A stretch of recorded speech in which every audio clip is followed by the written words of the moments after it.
कानपुर देहात में लगी फैक्ट्रियों को लेकर बड़ा खुलासा हुआ है।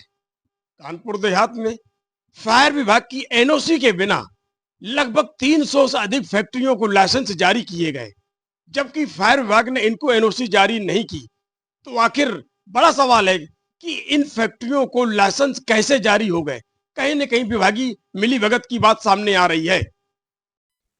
कानपुर देहात से इस वक्त एक बड़ा खुलासा सामने आया है। कानपुर देहात में 300 से ज्यादा फैक्ट्रियां बिना फायर एनओसी के चल रही हैं। अब सवाल उठ रहा है, जब फायर विभाग ने अनुमति दी ही नहीं तो इन फैक्ट्रियों को लाइसेंस कैसे जारी किए गए।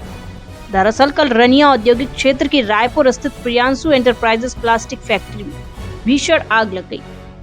आग इतनी भयावह थी कि कई दमकल गाड़ियों को घंटों तक मशक्कत करनी पड़ी, लेकिन सबसे बड़ा झटका तब लगा जब ये सामने आया कि इस फैक्ट्री के पास फायर एनओसी थी ही नहीं। कानपुर देहात के मुख्य अग्निशमन अधिकारी प्रतीक श्रीवास्तव ने बताया, रनिया की आग लगने वाली फैक्ट्री के पास फायर एनओसी नहीं थी और ऐसी करीब 300 से अधिक फैक्ट्रियां हैं जिनको अब तक एनओसी नहीं दी गई है।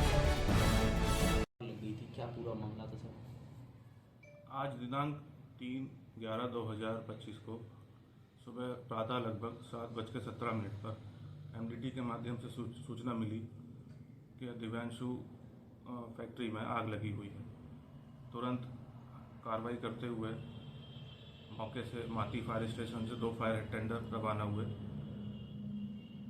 जब हमारा फाइट उसके साथ में मैं भी जब रवाना हुआ, जब मैंने आग की भयावहता को देखा तो फैक्ट्री में जो 4 सेक्शंस हैं उसमें 3 सेक्शंस में आग लगी हुई थी। वो तीनों सेक्शंस उन फैक्ट्री का जो प्लास्टिक वगैरह जो यूज़ करते हैं उसका स्टोरेज एरिया था।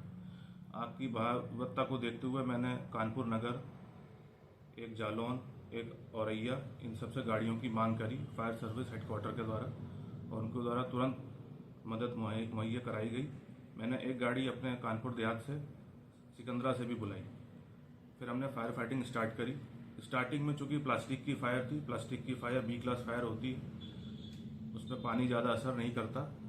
उसके बाद हमने हमारे पास जो उपलब्ध फायर फाइटिंग फोम होता है, फायर फाइटिंग फोम के मदद से हमने उस आग पर छिड़काव किया और समय रहते हमने उसको लगभग कंट्रोल कर लिया। पहले एक सेक्शन की आग बुझाई, फिर दूसरी बुझी, फिर तीसरी और फिर कंट्रोल हो गया। प्लास्टिक की फैक्ट्री है, ऐसे में देखा गया सेफ्टी यंत्र और फायर की एनओसी भी नहीं थी।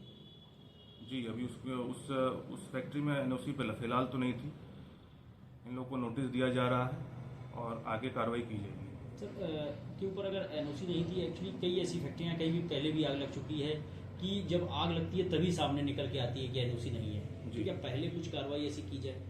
पहले एक्चुअली जो फायर जो ये फैक्ट्रीज हैं, इनका फैक्ट्री लाइसेंस अधिकारी जो है फैक्ट्री कारखाना निदेशक होते हैं और इनके माध्यम से पत्राचार भी हम लोग रेगुलर कर रहे हैं और कि बिना फायर के एनओसी की लोग लाइसेंस जो है इसको निर्गत ना करें। अभी भी इस प्रकरण में भी हमने एक पत्राचार उनको निर्गत किया गया। पत्राचार के माध्यम से ये जांच प्रचलित की जाएगी। सर, उक्त कंपनी में कुछ कार्रवाई की जाएगी? बड़ा हादसा हो सकता था, सेफ्टी इक्विपमेंट भी नहीं लगे थे कंपनी में। कार्रवाई अभी जांच के बाद की जाएगी। जांच प्रथम द्वितीय जांच के बाद जो रिपोर्ट आएगी उसका कार्रवाई की। अच्छा सर, कंपनियों में जा कि पहले ही शायद पता कर लिया जाए, विभाग के द्वारा निरीक्षण किया जाए तो शायद निकल के खामियां सामने आ जाए तो पहले से कार्रवाई हो सके।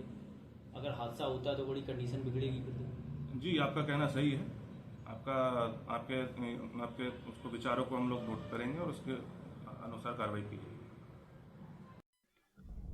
अब बड़ा सवाल यह है कि जब फायर सेफ्टी क्लियरेंस नहीं मिला तो सहायक कारखाना आयुक्त कार्यालय ने इन फैक्ट्रियों को लाइसेंस कैसे जारी कर दिया? क्या जनपद में औद्योगिक सुरक्षा के नियम सिर्फ कागजों तक सीमित है? मुख्य अग्निशमन अधिकारी ने अब इन सभी फैक्ट्रियों को नोटिस जारी कर कार्यवाही शुरू कर दी है, लेकिन प्रशासन की ये देरी से जागी नींद कई सवाल छोड़ गई है। क्या कोई बड़ी दुर्घटना होने के बाद ही जागता है सिस्टम? कानपुर देहात में बिना एनओसी के चल रही फैक्ट्रियां सिर्फ ये विभागीय लापरवाही ही नहीं, बल्कि हजारों उन मजदूरों के साथ भी खिलवाड़ किया जा रहा है। अब देखना होगा कि प्रशासन इस मामले पर क्या कार्रवाई करता है या फिर हर बार की तरह इस मामले को भी ठंडे बस्ते में डाल देता है। कानपुर देहात से रमाकांत गुप्ता, नेशन 24 न्यूज।